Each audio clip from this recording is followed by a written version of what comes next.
Hi everyone, it's me CJ. Welcome back to my defunct YouTube channel. I had plans to do the mid-year book freakout tag today because I've been tagged a couple of times by my bookish friends, Pato, and did Pato even tag me? Maybe they didn't, but I was definitely tagged by Alex. And I have to do it, right? I have to do it. But I threw out my back, so I'm coming to you from my bed. And I can't be bothered to record any other way, so we're recording this way, and it's gonna be like a Y2K moment. Is that okay? I feel like Nathan Snook. I'm on my Nathan Snook shit right now. Okay, so the mid-year book freakout tag. How has my reading year been? Looking back on it just now on Goodreads, full of nonfiction. I'm in a big nonfiction phase right now. I am loving reading nonfiction before bed. I'm getting through it a lot quicker than fiction, and I'm just really enjoying my time with it, which is not like me. I've definitely been busier the past couple of months, so it's slowing down a little bit and taking me longer to get through novels, but that's okay. We're taking our time. It's gonna be fine. And yeah, I think my big bookish capstone this year is definitely going to be opening the Sunny's brick and mortar, as you guys know. I haven't been super diligent about documenting, I guess, any of that process because it's just a lot to even get it done, and I just don't think about making content during that time. But I've done a couple of TikTok baby vlogs, so I'll link those below if you're curious about the current status. But we open August 4th. We're having a party. Friends are coming in from out of town. It feels like me and Kiki's wedding, because we never had a wedding because we got married in 2020, with how hard our friends are going to support us on this. So I'm really excited, and I think that'll be my biggest bookish memory and accomplishment of the year and of my life. So we're just surviving until then. Pardon the lack of videos. Okay, so first off, we are starting with the big question, best book you've read so far this year. So I read this at the beginning of the year, but I really think it might be Indelicacy by Amina Kane, which is so smart. It is such a smartly little contrived novel about art and class and status and power, and I think the narrative device of us never knowing where and when it's set, it could be in the 1800s or it could be present day, is really what has lingered with me the most, and the intention and craft around making that feel realized and pulling it off, I think was really impressive to me and is staying with me. Yeah, so I really enjoyed my time on that one. And then I also really enjoyed Housekeeping by Marilynne Robinson, which is a very beloved book, but I found the writing incredible. I remember really being taken with that book. It's about two sisters living in the Pacific Northwest and kind of fending for themselves and making their own little family and just being kind of little scary outcast in a frozen, sleepy town. Writing was giving Morrison, to be honest. Writing was giving Morrison. I do not say that lightly. I want to get into her other work, but I hate, what is the word? Epistolary? It's not a piss. It's not epistolary. Is it epistolary? Yeah, I don't like epistolary novels. I don't love a letter format. It's hard for me. So I might do something that's not in the Gilead series, so I don't have to read letters. But if you've read any other Marilynne Robinson and you have a recommendation, let me know. I'm curious. Very curious. Okay, sorry if I'm just staring at myself throughout the entirety of this video, but I'm using Photo Booth, and when is the last time you looked at yourself in Photo Booth? It's kind of captivating. Okay, new release you haven't read yet but want to. I mean, a million zillion, right? A million zillion. What am I even supposed to say to this? I want to read Fourth Wing. You guys are going to be like, are you okay? No, I'm not okay. I want to read Fourth Wing because I'm trying to read more genre fiction for something kind of unrelated, but also related to the bookstore. There are so many people who read genre fiction, and I have, nothing to give them of recommendations, and I have no basis of, anything that's going on in the zeitgeist besides, what I see on TikTok. So I'm trying to get up to snuff. You know what I mean? So maybe this dragon story will do it for me. Most anticipated release for the second half of the year. I was looking through what's still to come, and maybe The Fraud by Zadie Smith. Is that a weird answer for me? I know it's historical fiction. I know it's Zadie Smith. I know Brandon Taylor liked it. I know she is a smart person who could probably pull off a really excellent piece of historical fiction. I have liked, in recent years, a few historical fiction titles. Mostly I'm thinking of Hamnet by Maggie O'Farrell, and would you count Lapvona as historical fiction? I think I would. I really liked Lapvona as well. So I'm interested to dip my toe into that a little bit more, and I think she would be the person I would go on that journey with, out of anyone. So, The Fraud by Zadie Smith. Biggest disappointment. I was really disappointed in the new Deborah Levy, August Blue. I barely remember anything about that book, which is heartbreaking. I love Deborah Levy's writing. I love her fiction and her nonfiction. I've enjoyed every piece of work that I've read by her. So I was very saddened by this. It might have been a time and place thing for sure, because she's had such a hit record for me. I read it before bed a lot, which is not prime reading conditions for me. I've said this before on the channel. And the book itself is very like dreamlike, bizarro, kind of fever dreamy. And I don't know if me being in like a state of sleep was the best for my attention. You know what I mean? So I was really looking forward to that. I got an arc of it and everything, and I didn't like it. I was also incredibly disappointed in Big Swiss, which I've talked enough about on this channel. What else didn't I like? Oh, I didn't like the new Brandon Taylor either, you guys. I picked it for my book club as well, which was very tragic.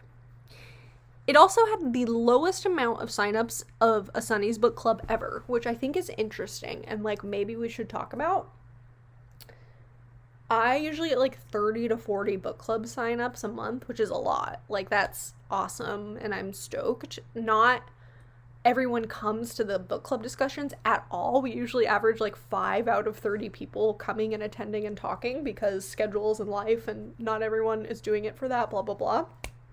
The Late Americans book club by Brandon Taylor. It might be because people are traveling. It might be because they just weren't interested, but we had 3 signups. 3! Compared to 30, that blew my mind. But I'm kind of glad because it was a flop for me.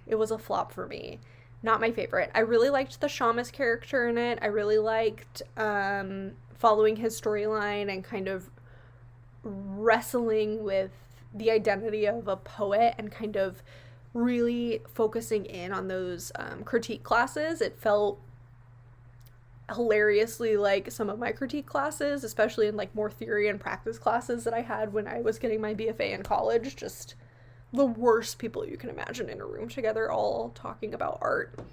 And I feel like that was really, really well done. But the rest of it, snooze fest. Like, barely a novel.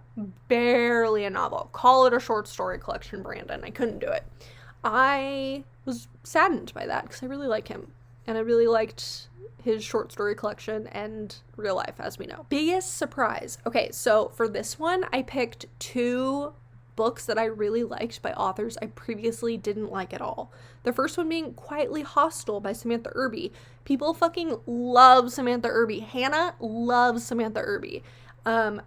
She is a lot of people's David Sedaris, I think, to them. And every time I've read one of her books, I like didn't laugh at all and like wasn't thinking the humor was relatable to me or funny. This one, I loved it. I was actively laughing out loud. One of like the funnest reading experiences I've had in a really long time. And now it's making me want to revisit her old work. And I'm like, okay, was I just in a weird headspace when I was reading her previous work and it's all genuinely this funny? Or is she getting funnier? I'd be curious to hear from a Samantha Irby head what they think of her latest and how it compares to her other work. But I really enjoyed my time with it, and I think it is because it was maybe more pop culture-y than some of her other books and referenced more like film and media and was kind of like referential to those spaces and how she observes them and is a part of them via her Sex and the City writer's credit. I don't know. I really liked it. The second one would be from another author I've tried to read before and didn't like, is The Hard Crowd, which is a collection of essays by Rachel Kushner. Loved this collection. I still think about the motorcycle one all the time. And I would recommend it highly. I previously tried to read The Mars Room on my honeymoon, and it's about like incarceration, and it just like wasn't staying with me, but I should try it again, honestly. But I went back to Rachel Kushner because I think Rebecca maybe said that this book was awesome, and it was. It was. If you're an essay collection lad, pick up the Rachel Kushner Hard Crowd. Question 7. Favorite new author? Debut or new to you? I wouldn't say this is like a favorite new author because I think this is this guy's only book, but it is a favorite new author, someone I literally had never heard of and I think has zero internet presence, and that is Barrett Swanson.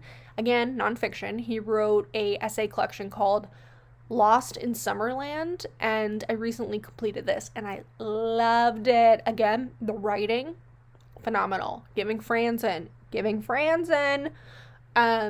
Musings on the American psyche, masculinity. He had a couple of really good essays in there about like living in Florida during lockdown and like being near the Trump Tower.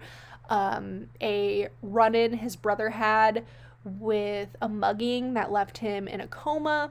And then also that same brother believes he has clairvoyant properties after said incident, and him and his brother go to like a clairvoyant psychic convention together. It's investigative reporting through a personal essay lens. I loved it. I think more people should read it. I think Hannah should read it. I think Jalen should read it. I think lots of people should read it, but especially those two friends of mine. It was good. Lost in Summerland. Newest fictional crush. For a joke, I said the sad gay mountain lion in Open Throat.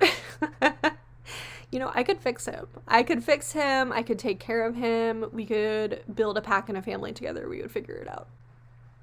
I don't really have any other memorable crushes on books this year. I don't really do that. Number 9, newest favorite character. I loved the villain portrayal of the evil tech bro in Burnham Wood. Mr. what was his name? Limon. I just called him Mr. Lemon every time I read his last name out loud. But just like such a funny caricature of an evil tech billionaire, and he was really ugly in my head, and I could picture him really well.